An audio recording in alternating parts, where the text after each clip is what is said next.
So, diversity. How does Starbucks manage diversity, and how does it try to improve diversity?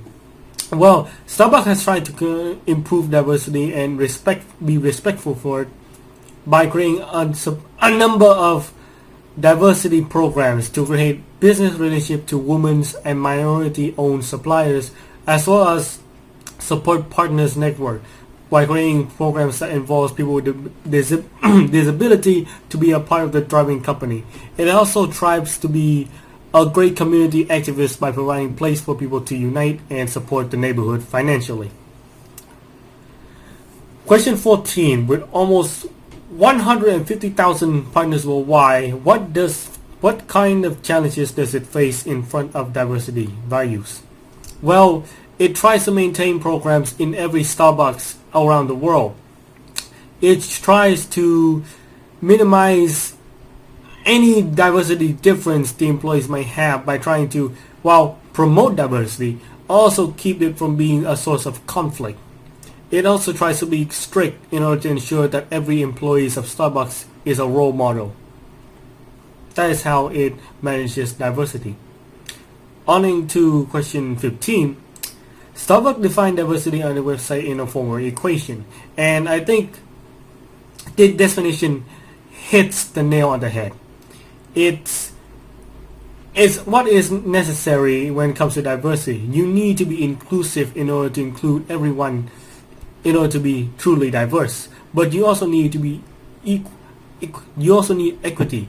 You need to consider everyone as your equal, as your peer, not superior, or you do not want to be underneath anyone or be superior to one. You want everyone to be equal to each other.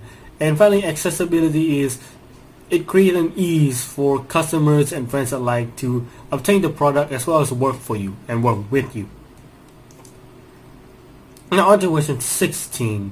What other workplace diversity initiatives discussed in chapter 4 might be appropriate? Well, some things like people's management, as well as guidance and advisors and strict rules will help to be all appropriate things for an organization like Starbucks. On to question 17. So one of the key areas I think is important right now is recycling. And Starbucks recently has been trying, and in the past Starbucks has repeatedly going to go green in order to ensure that it creates a safer and better environment for people.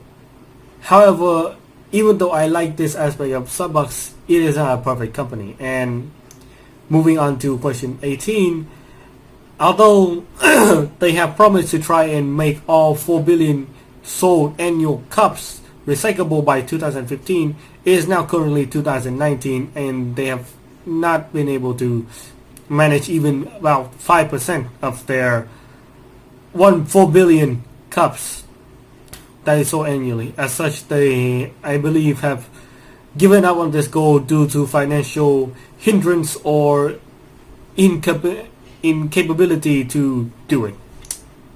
As such, although I believe it is a noble goal, it seems that they have given up on it because the difficulty is too immense.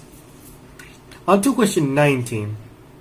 Empowering is something that helps build a person's self-esteem, and it raises ethical expectation of himself or herself.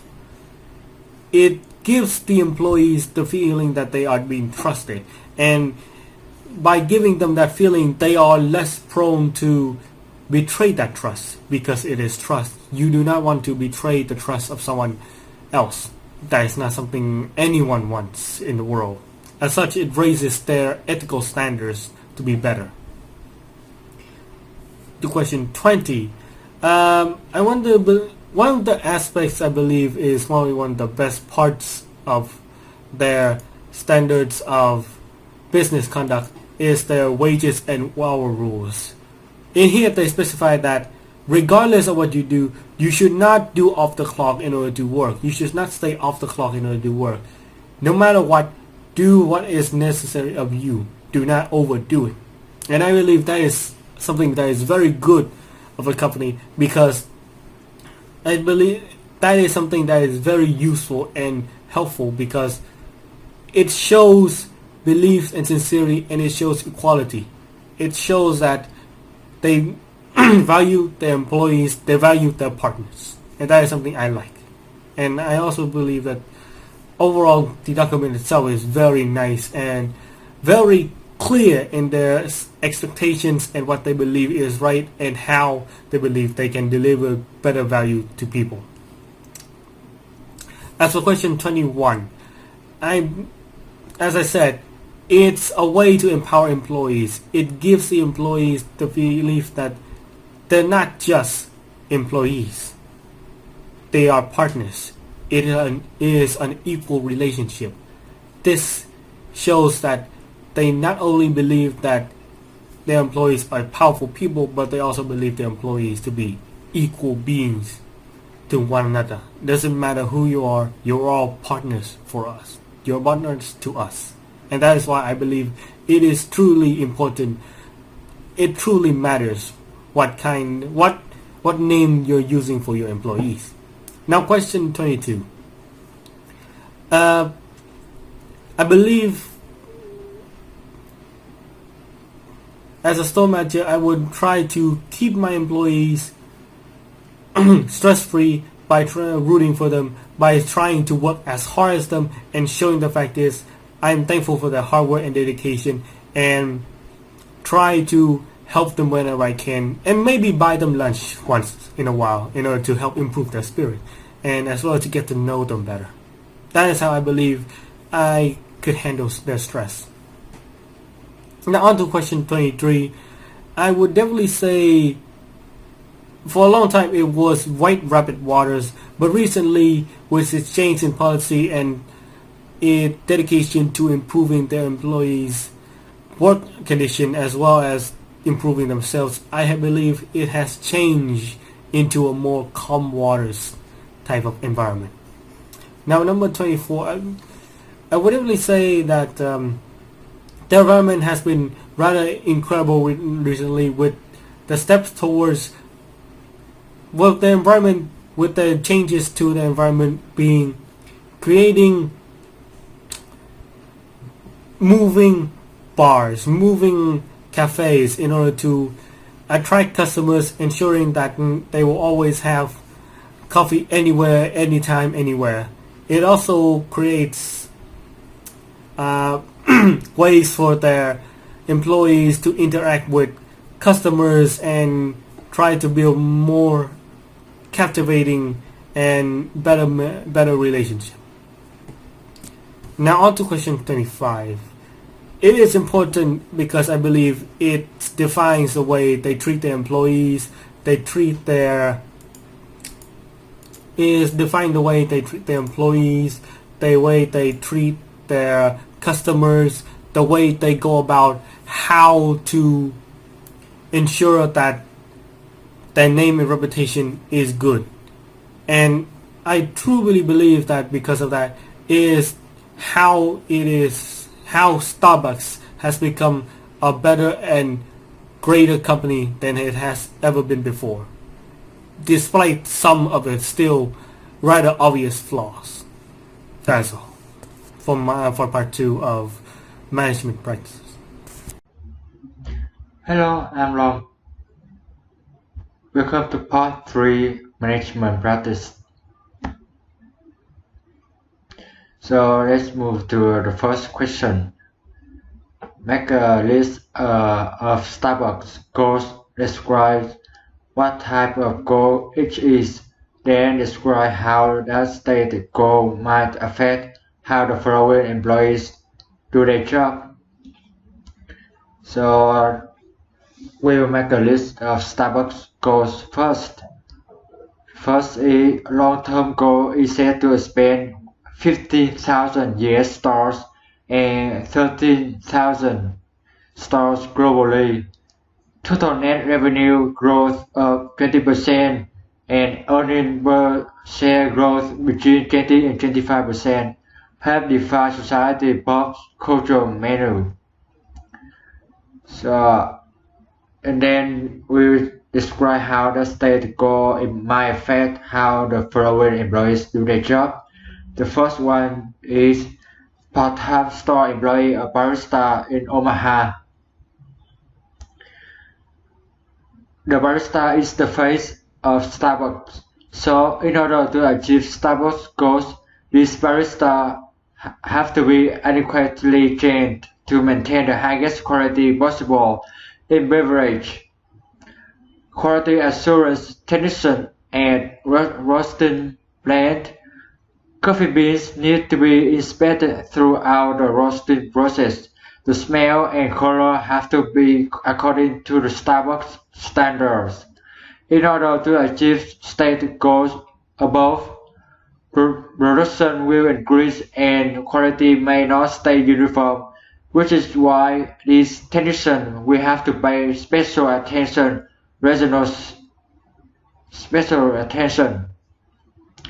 The next one is the regional sales manager. In order to increase net revenue sales department, we have to develop action plans that will yield these results. Next is Senior Vice President of New Market. A new market will have a different demographic. That's why strategies have to be adjusted to this new market and probably add some special flavor in or ingredient that will identify that culture with the organization. And the last one is the CEO. Their major objective should be to review the results and whether goals are being met according to new information, make changes to plan. Next question. Discuss the types of growth strategies that Starbucks has used. Be specific. So the Starbucks are continuing to grow its company and come up with new, better ways to make your experiences better at Starbucks. But Starbucks is not just a coffee house anymore. It's a brand. From coffee drinks to espresso makers, Starbucks is always looking for new ways to grow their business. When Starbucks came up with a Starbucks card, it became a huge success. This product is now being sold in countries such as Mexico, Australia, Hong Kong, Thailand, Greece, and Great Britain. Now, since they have conquered the world in coffee, they are now trying to sell music. Customers liked the music that they were playing in their stores. They started asking for copies of the discs. Now, Starbucks sells a number of artist CDs right in front of the cash register, and they don't just sit there and let them collecting dust. The store plays what they sell so the customer know what they are buying. Next question is what competitive advantages do you think Starbucks has? What will it have to do to maintain those advantages? The competitive advantage is what sets an organization apart. That is its distinct edge.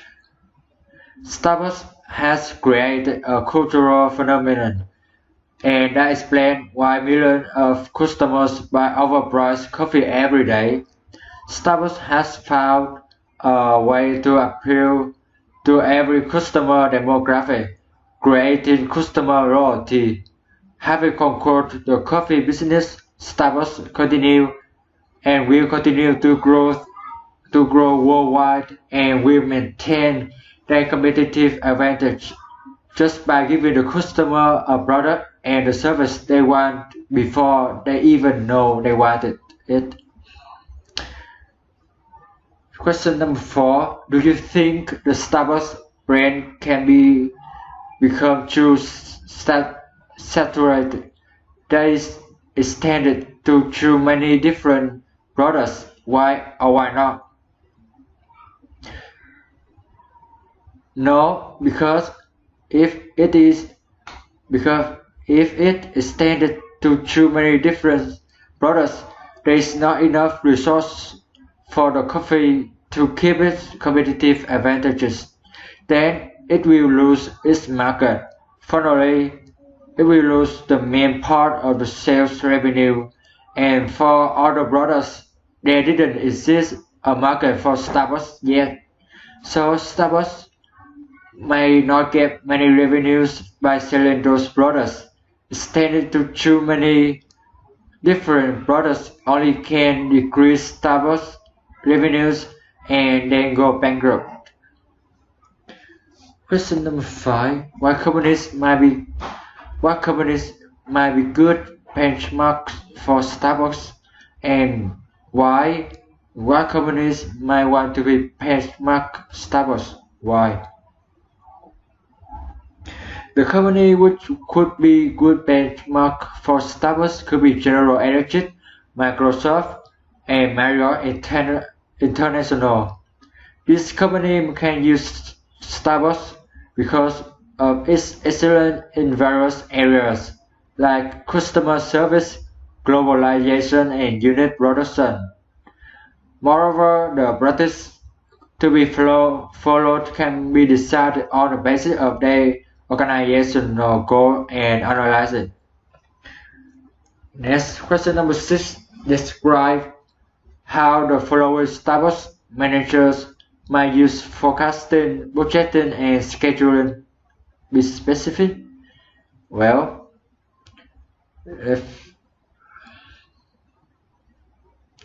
first we'll talk about the retail store manager. A retail store manager can use forecasting to predict the future sales based off of previous sales, and also interacting with the barista to know the customer better. This helps to determine what types of product are more desirable to them. Budgeting can be used to determine the revenue budget, estimating the revenue of the store, determining if the store is attaining its financial goal, operating the store, determining the expense budget. All the steps are taken to minimize the waste and expenses. Store manager can use Gantt chart to determine which barista will work and which store on which day and when they are needed to perform better. A regional marketing manager can use forecasting by looking at the competitors' information. By looking at the competitors' information, they can figure out which new products could be used in expanding the market. They could use forecasting in finding out what resources are available for expansion, as well as for finding out what products need to be improved through the use of surveying. Budgeting can help the regional marketing manager with assessing how much money will be required for extending the coffee line. Profit budget will help in determining the break-even analysis, and moreover helps in setting the sales goals. They can also use load chart to aid in scheduling those responsible for developing a new product in the coffee market. A global manager can use forecasting to consult advisors about the market environment and allow them to observe the change and changes in the coffee market that are revealing, predicting the changes in coffee sales due to the fact that coffee is tied to soft drinks in daily market. penetration. Budgeting can be used as a tool to decide which aspects are cash cows, stars, or question marks, and aid in deciding where to invest. Scheduling will help the global manager in allocating resources and funds and also schedules to start a new project. The CEO utilizing forecasting to scan the environment for potential opportunities and threats to the company. This can also allow them to predict the tendency of developing the company. Budgeting involves profit budget to predict how many resources are needed for development of the company. Scheduling helps to delegate those responsible for a given process of the program. Next question number 7. Describe Howard Schultz as a strategic leader. Howard Schultz is an excellent leader. With him in it, Starbucks has changed the way we eat, drink, and even the way we spend our time. He always comes up with new products through many types of market, from coffee to music. And he has created a cultural phenomenon, distributed informing the cultural menu. Question number 8. Is Starbucks living its mission? Yes, they are implementing their mission very well through the action, program, and promotion they make. The last question was, what ethical and social responsibility issue can you see with Starbucks' decision to sell alcohol after 4 p.m.? Think in terms of the various stakeholders and how those stakeholders might respond to this strategy. Selling alcohol after 4 p.m. would make Starbucks become an additional option for the customer. This strategy actually makes the customer to be focused on their work. 4 p.m. is the time that almost the customer have just finished their work so they can drink alcohol.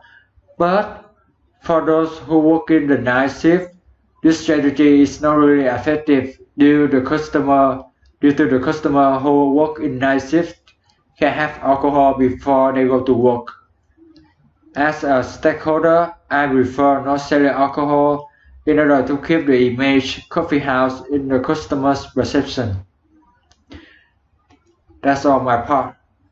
Thank you. So hello everyone, I'm Nam from Group 1 and today I'm gonna give you the presentation about part 4 of the management practice. So let's start with a manager's dilemma. Management theory suggests that compared to an individual, diverse group of people will be more creative because team members will bring a variety of ideas, perspectives, and approaches to the group. Global sense. Workforce productivity encompasses both efficiency and effectiveness, and its productivity stack up around the world. Move to the continuing case. Starbucks organizing. Organizing is an important task of managers. Once the organization's goals and plans are in place, the organizing function sets in motion the process of seeing that those goals and plans are pursued. Structuring Starbucks. The structure of Starbucks Corporation is not an uncommon one. Starbucks executives oversee the company from its headquarters in the city of its birth, Seattle, Washington. Around the country, district managers oversee regional groupings of stores. They report directly to the Starbucks Corporation. At each store, a store manager acts as the chief. Under this store manager are a collection of shift supervisors who act as managers on duty. when the store manager is out. Below the shift supervisors are the rest of the employees, referred to as baristas. People management at Starbucks.